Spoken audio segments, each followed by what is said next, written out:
So good evening, my dear friends. Tonight I wanted to talk about something a little bit more deeply that we chant repetitively in the Heart Sutra. The word Prajna. Prajna is a word that comes to us from several different languages, primarily Sanskrit, Prajna, sometimes with a G, Prajna, or from the Pali, Panya. And it has a shared concept with the Tibetan word Sheshram. All of them point to something very much at the center of our practice, but not just wisdom in the general sense, but something sharper, something more intimate, insight. Prajna is not just knowing, it's seeing through. It doesn't simply understand, it liberates. There's a lyric from a country song that I've always found strangely zen, and it comes to my mind frequently, perhaps as I get older. It's from George Strait's 2008 song, Troubadour, and the second verse goes like this. Well, the truth about a mirror is that a damned old mirror don't really tell the whole truth. It don't show what's deep inside or read between the lines, and it's really no reflection of my youth. What does a mirror reflect? Shape, color, age, maybe style. But it misses something fundamental. It shows form, yes, but not essence. It shows the surface, but not the story. In Zen, we often use a mirror as a metaphor for the mind. Clear, unclouded, capable of reflecting reality just as it is. But like all metaphors, even the metaphor of a mirror has its limits. So we're reminded the metaphor is the finger, not the moon. The metaphor is the teaching, but not the ultimate truth. It's just an expedient method. The mirror cannot read intention. It can't read our karma. It cannot show us who we truly are. But Prajna can. Prajna is the mirror turned inward. It's not mere perception. It's deep insight. It sees through illusion, especially the illusion of the self as a separate, fixed thing. Thich Nhat Hanh translated the Prajna Paramita, or the Heart Sutra, as the insight that brings us to the other shore. I love that phrasing. It reminds us insight isn't just a thought or a realization. It's a raft. It's a way across. A transformation. In Thich Nhat Hanh's translation of the Heart Sutra, his opens up like this. Avalokiteshvara, while practicing deeply with the insight that brings us to the other shore, suddenly discovered that all of the 5 skandhas are equally empty, and with this realization, he overcame all ill-being. Emptiness here does not mean void, and it does not mean nothingness. In a sense, it means freedom. Freedom from attachment to ideas. Freedom from grasping at identity.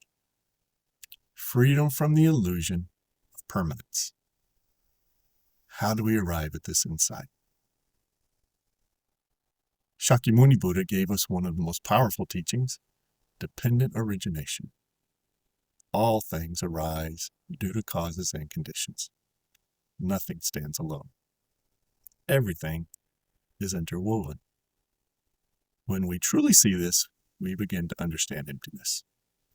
not as negation, but as relational truth. The truth of our relation to everything else. The self we see in the mirror is neither solid nor unitary. It's a constellation, an amalgamation, a pattern of breath, memory, genetics, impermanence. The great Buddhist philosopher Nagarjuna said, "That which is dependently arisen is empty." Emptiness is not non-existence. It is the absence of inherent existence. Prajna sees this, and in seeing, there is liberation. Liberation from suffering, ill-being, as Nyat Han said, dukkha. So I ask you, when you look in the mirror, what do you truly see? You see skin. You see age. Maybe you see your mother's eyes, your father's smile, your grandma's nose. You may see stories full of emotions mapped in the lines around your face. Smile marks. Cry marks. But Prajna invites us to look even deeper. To ask, what is this reflection made of? And to realize that a damned old mirror don't really tell the whole truth. True reflection doesn't happen in glass. It happens in awareness. Zen practice and awareness is not about polishing the mirror to a perfect shine, nor is it about polishing a stone into a mirror, as Huairong once taught Matsu. Rather, it's about realizing there is no mirror. In the Platform Sutra, a story from the Sixth Patriarch makes this beautifully clear. When the monk Shinshu wrote, "The mind is like a bright mirror. Constantly polish it and do not let it gather dust." Huineng, the Sixth Patriarch, who later became the Sixth Patriarch, was still a lay practitioner, working in the kitchens every day. Not yet ordained. He was a lay practitioner like you and I. Yet he offered an awakened verse that shifted the entire conversation. There is no mirror and no stand. Where can dust alight? This insight pierced duality. It showed that me and mine are simply a result of conditions. Body, in the Heart Sutra we say form, feeling, perception, mental formation, consciousness, what we chant as the 5 skandhas, are all empty of a fixed self. Always arising, always falling, always changing, always impermanent. Changing, changing, changing. As the Heart Sutra reminds us, this body itself is emptiness, and emptiness itself is this body. So let Prajna guide us, not as a concept, but as a way of observing. Let it be a gentle seeing. Let it be a spacious awareness. Let it follow all things as they are, while cutting through delusion. The mirror is a great analogy for the mind, but it's simply not the full picture.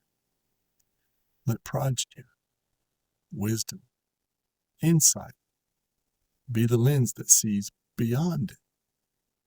Also, as we chant in the Heart Sutra, Gate, Gate, Paragate, Parasamgate, Bodhiswaha. Gone, gone, gone beyond, gone altogether beyond. Awakening. So let it be. Let's take a few moments now to sit together. Let your breath settle. Take a deep breath and let it out slowly. Picture before you a mirror. I have a mirror in front of me, but we also have a Zoom camera in front of us. So look at your Zoom picture before you. See your reflection. Not just your face, but the stories that it carries. Ask quietly, what is this reflection made of? Sense the causes and conditions that brought it here. Feel the emptiness, not its absence, for emptiness is not a negation, but a spaciousness. Let Prajna, true insight, arise, not as a thought, but as a gentle seeing, a gentle gaze, a quiet knowing. And when you're ready, let the image dissolve. Let the mirror dissolve. Just sit. Just be. Just be mirrored by emptiness itself.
Well, the truth about a mirror is that a damned old mirror don't really tell the whole truth.